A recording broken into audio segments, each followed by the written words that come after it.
Here is the new Porsche GT3 RS, and this is a private racetrack. Is there a better way to experience Porsche's ultimate track monster for the first time? Hi guys, I'm Shmi, hello and welcome back to the channel where you join me here at the Motor Enclave in Tampa, Florida, a new purpose-built facility with a test track, with condos, and today with a car they've kindly arranged for me to borrow the keys to go and experience it. So let's do this. The new Porsche GT3 RS. Somehow to date, and I'm not quite sure how this is the case, but I've never previously driven a 992 generation GT product. No GT3 RSs obviously, but not even a GT3 winged or touring or a 911 ST, and today jumping in at the deep end with the most extreme model of the lineup. I mean, look at the picnic table back here, look at the crazy aero inside, the technology and the new controls that you have. We've got a lot to learn, a lot to understand, but being at quite literally a state-of-the-art location to do so, this is going to be a good day. I might have already been out for a few taster laps, some sighting laps, to get a little sense of the occasion that this is about to bring. And I tell you what, the best way to summarize this already is, oh wow, this thing is unreal. Well, we are here at the Motor Enclave. Let's take a look around, go and make the most of it, and go have some fun with the new Porsche GT3 RS. There's a lot going on here at the Motor Enclave, but in this particular garage, that is a familiar Senna that I've actually seen on two different occasions before, and there's going to be more coming with that.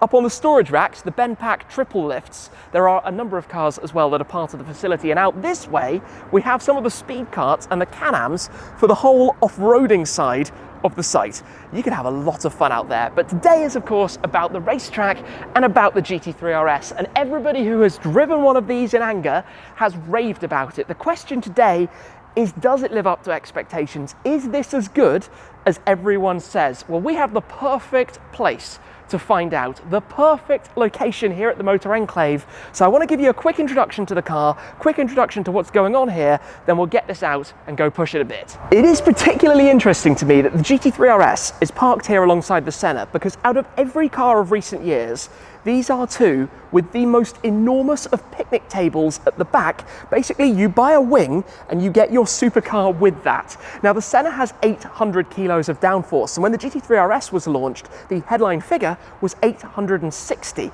I was actually wondering from day one how that works, because while this is a lot of aero, the Senna is quite frankly ludicrous with how much is going on. And it's because the 800 of the Senna is at 250 kilometers an hour, 155 miles an hour, whereas on the GT3 RS, it's quoted at Vmax, which is 184 miles an hour, 296 kilometers an hour. So slightly different. Now, some things to show you under the bonnet or the hood out here in the United States, and plenty of details about the car, because 911 rear-engined. Back here is the 4-litre naturally aspirated flat six that revs to 9,000 RPM. In this, it makes 525 PS, that's 518 brake horsepower, driving the rear wheels through the 7-speed dual-clutch transmission. But the GT3 RS is actually slightly heavier than the GT3, and the reasons for that are that it's wider, it's got bigger wheels, it's got a lot more aero, so quite frankly more bodywork, electric actuators back here for the DRS of the rear wing that flattens out to help reduce drag at high speeds down the straight.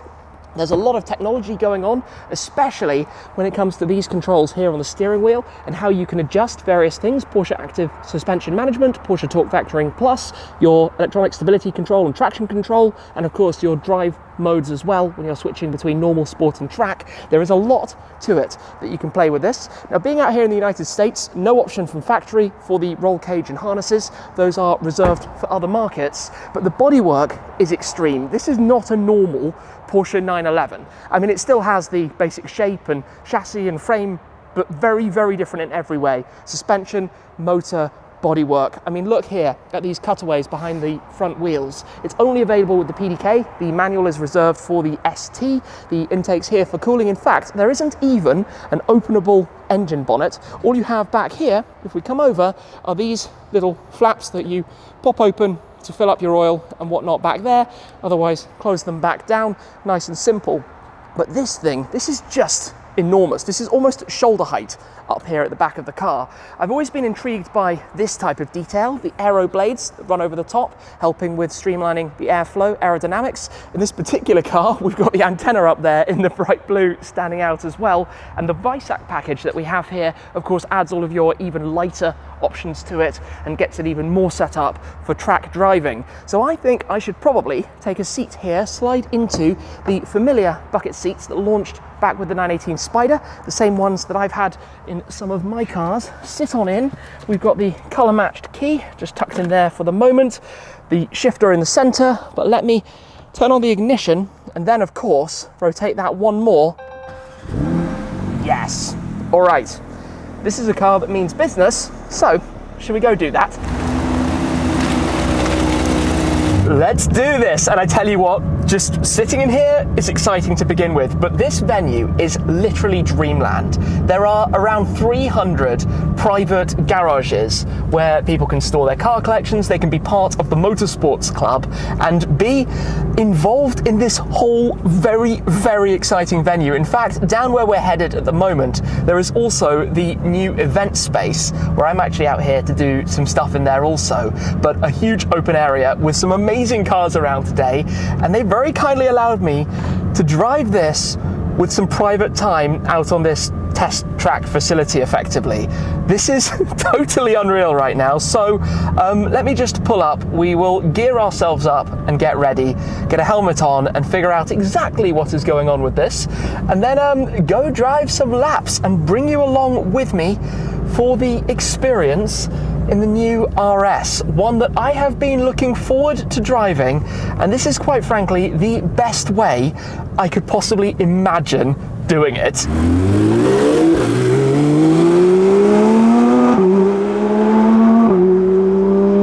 Here we are then, at the Motor Enclave, this purpose-built facility. I mean, just look at what's around me here. Let me ease into this a little bit. In fact, at the moment we're in sport mode and automatic. I'm going to go into manual because these PDK gearboxes, I mean, firstly, it doesn't need to be in manual. They read your mind in terms of what they need in every model, but also just because I want to enjoy the sound of this and feel a little bit more in control, because in control is literally what this car is all about. There are so many adjustments and settings and things that you can play with and set up. I mean, look at this. It's actually a really special circuit. It's been designed by Hermann Tilke, who is very famous from the world of Formula One circuits. For example, Shanghai, Bahrain, Marina Bay Sands, Yas Marina, lots of the greatest new circuits. And penned this, a 1.72 mile, 14 ton bit of tarmac here in Florida, where they've actually managed to create all sorts of, almost the feeling of elevation, despite the fact that, as you know, Florida, listen to this, Florida is a very flat place, but yet still, they've played with it to create this, and all meanwhile, I'm driving past balconies and people's locations where they can keep their cars, come for lapping sessions. This is unreal. I mean, just a few corners in, and already this car, it's so glued to the tarmac. I feel like you could drive this thing so fast, but it's also really quite calm. I don't know how better to describe this, but I feel like I'm not on the edge. Even though this might seem fairly slow, I think it's actually quite a decent pace for a couple of warm-up laps. I'm actually feeling it already a little bit anyway. The G-force and the grip around here, and the sound of the flat six. I mean, come on. This thing's ridiculous. This thing is absolutely ridiculous. I don't think I've actually ever felt so composed in my first time out in a car on a racetrack. Genuinely. It doesn't leave me feeling like I'm on the edge. Perhaps that's because it's not insanely powerful.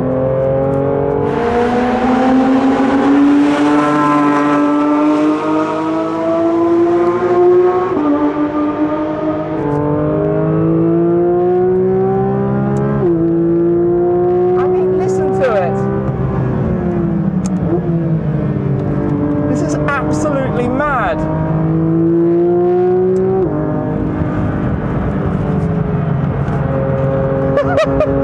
The mechanical grip is absurd. The whole feeling of it. I feel like you could almost delicately dance it around. And this is just my warm-up session. What on earth? This car here. Okay, a little bit of understeer going on. I'm sure if I change the settings and the setup, I can remove that and have it exactly how I'd like it.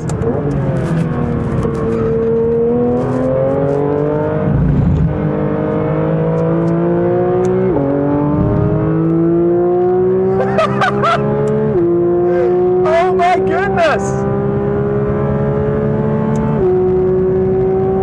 140 odd miles an hour, half a mile straight down the back there. It's crazy hearing the stories about how they created this, set it up in the simulator, and knew what the venue would be like before it was actually here for real.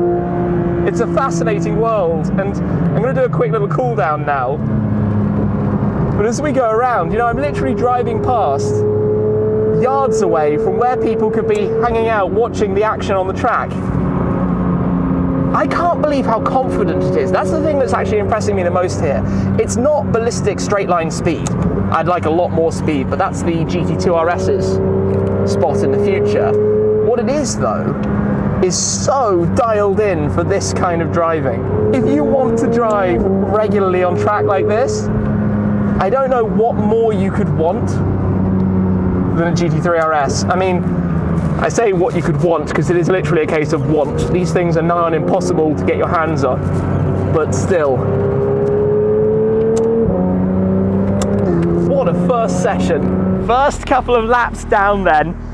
Oh my days. That plate, that says it all. Oh wow, and I've left the engine running, just cooling it for a moment. The thing with this car is it's not as viscerally intense as the GT3 RS with the intakes right beside you for the mid-engine, or even the Singer DLS that I drove recently, which also has a 4-litre NA flat 6. But what this does is everything so perfectly. It's such a precise package for this kind of driving. The feel of the whole setup, and I said it's not an immense amount of power, but it's the power in combination with the chassis, the suspension, the probably computers doing parts of it. It's just so focused for the track. And I want to show you, actually, I talked about this earlier, the storage up front, because this is a 911, and normally a 911 has a frunk, some luggage space here. Being the Visac package, it's got this carbon fiber piece, but instead of a frunk, that's what you've got. Basically radiators and cooling. You actually see the fans running inside there.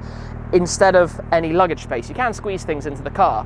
But this, look at this. I mean, when it was first launched, this aero and everything going on here looked a little bit messy, but for example, to understand it, this gurney, that's to deflect air over so that the air from here can be extracted even quicker. Obviously, both serving the purpose of keeping everything cool with the airflow, but also even the aerodynamics. Now, everything about it is engineered as only Porsche, I guess, really do everything. The only way they go about it.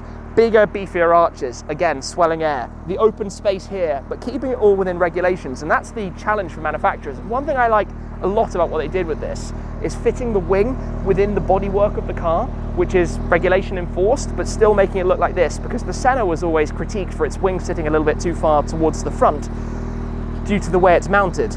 Swan neck, I mean, it's just the most incredible experience, and to be driving it here as the sun actually starts to poke through as well. Could I have a better day? Should we go and do some more laps? Should we build up the pace a little bit, go have some more fun?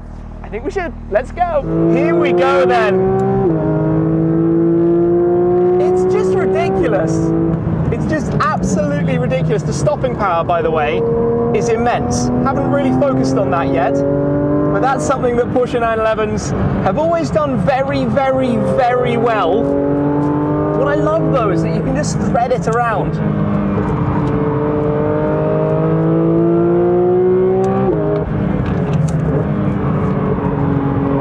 Starting to get a bit more tyre squeal going on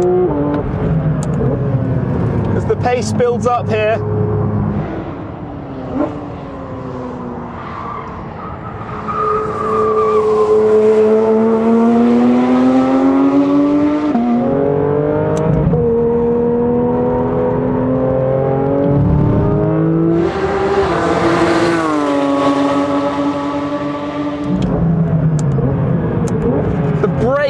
just unbelievable, to be completely honest. The amount of stopping power that you have.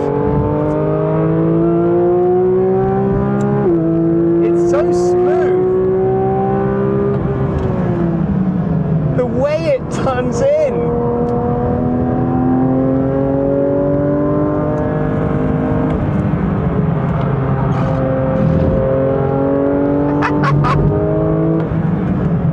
This is just ridiculous. And you can pretty much keep it in fourth all the way through there. Down to third just for this slightly tighter section. Back up the hill. Keep it tight around the center here. Feel that we're kind of on the edge there. But it's not on the edge in the way that you normally think of it.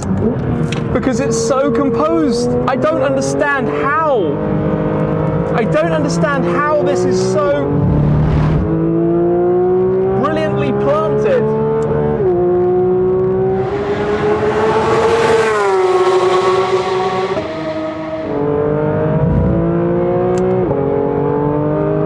Some short shifts just helping keeping it even more planted than it already is. As I learn the optimal lines, gears, routing, and everything that we have here.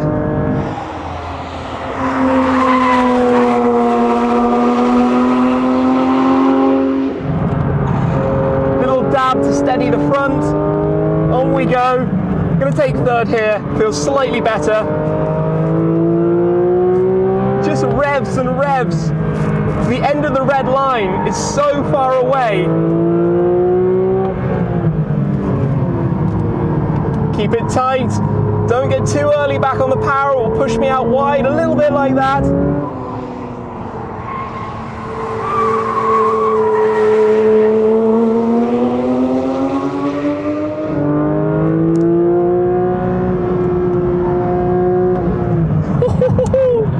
Heavy on the brakes.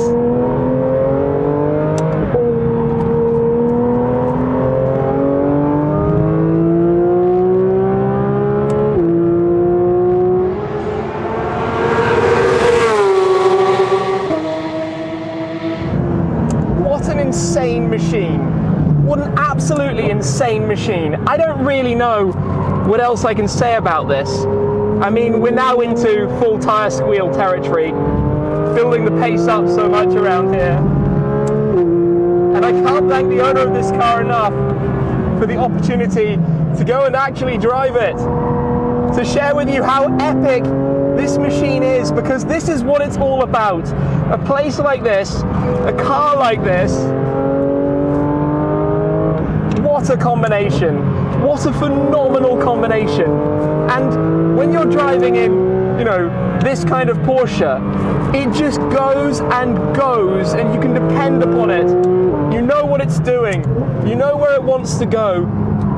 This is the corner where I'm going to resist the temptation. Just don't be too early back on the power. And there we go. That's how you do it. Into the tight, final little part of the circuit. Hold it in second this time.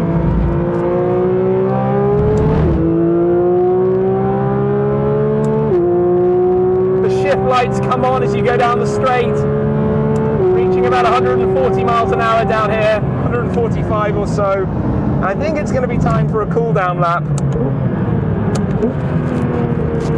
Honestly, this is utterly brilliant. My expectations were very high. With all of the hype that the GT3 RS has, I was really expecting this to be quite a veritable weapon, and it well and truly is. The hype is big, but the reward is right up there. The reward of driving this,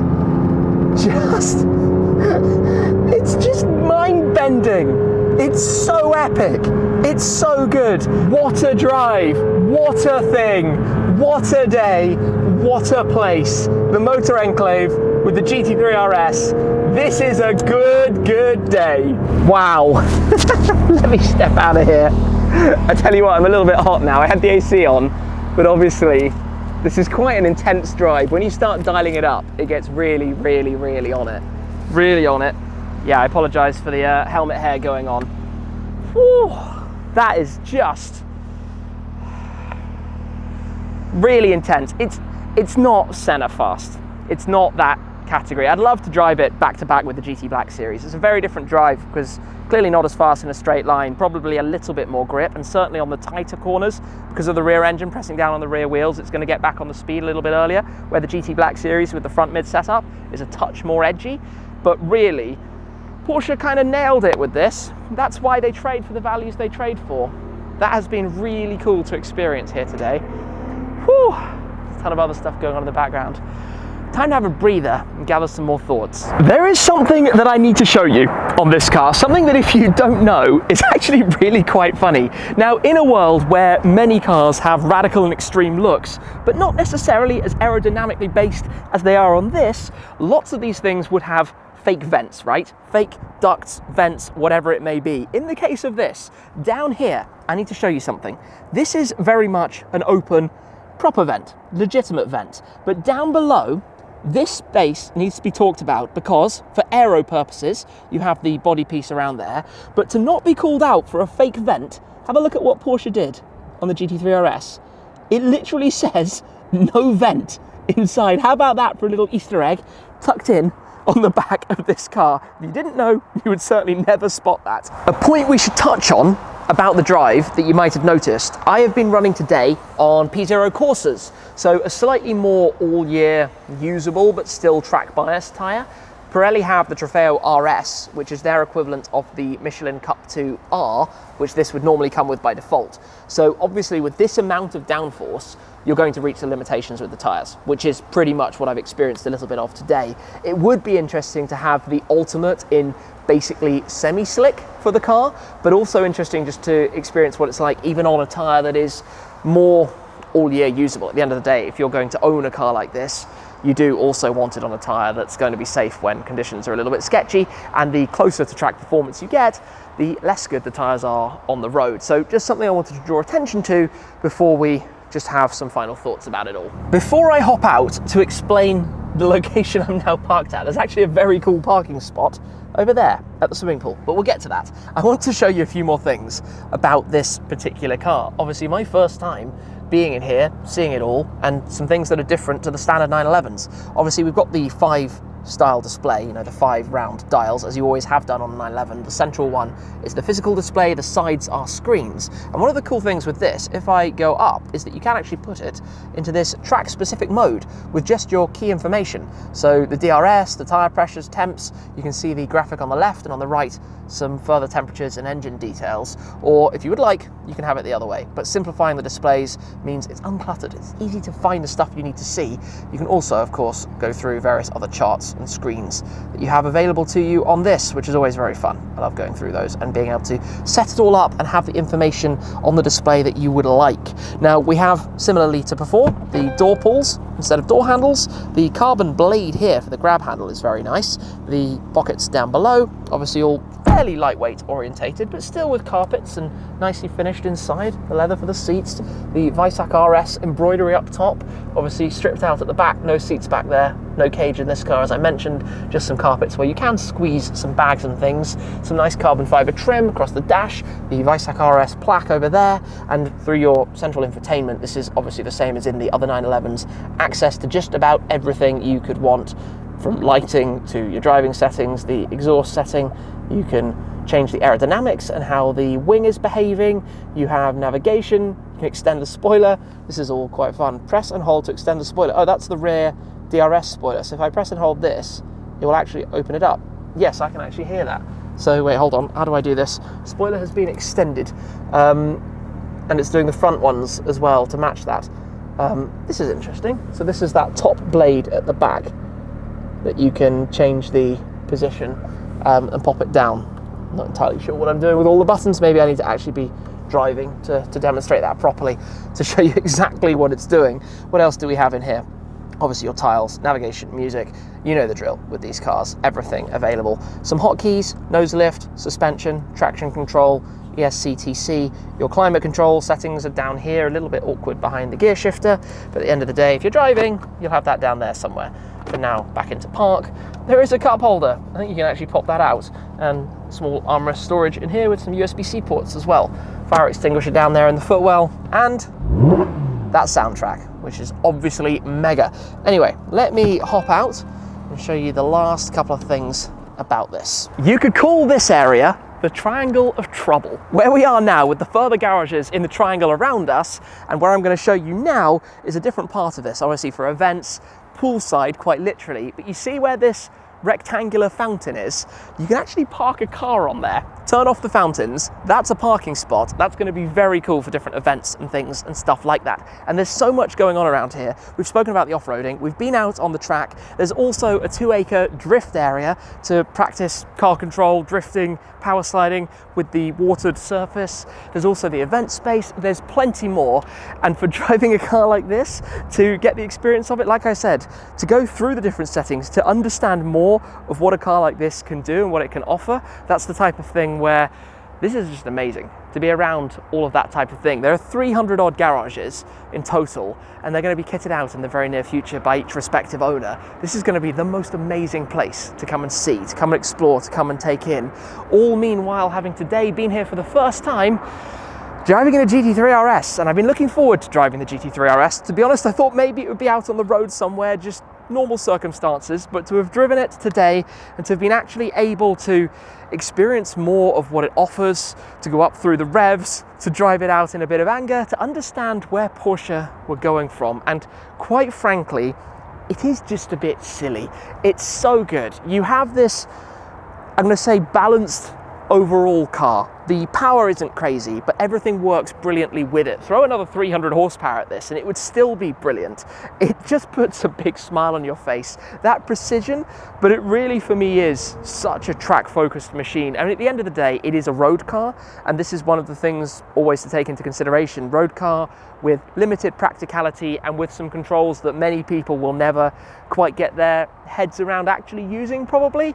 Of course, I would love one, don't get me wrong, but I had a 991.2 GT3, and at the end of the day, after a few track outings with it, I kind of lost some of the excitement for it, and I would worry that would happen for me here. It's a personal thing, for sure. I love the GT4 RS platform, the mid-engine setup, probably more than I do the rear engine style, but hey, today I can't complain. This is such a good place to have come down, to have been here at the Motor Enclave, to have driven the GT3 RS.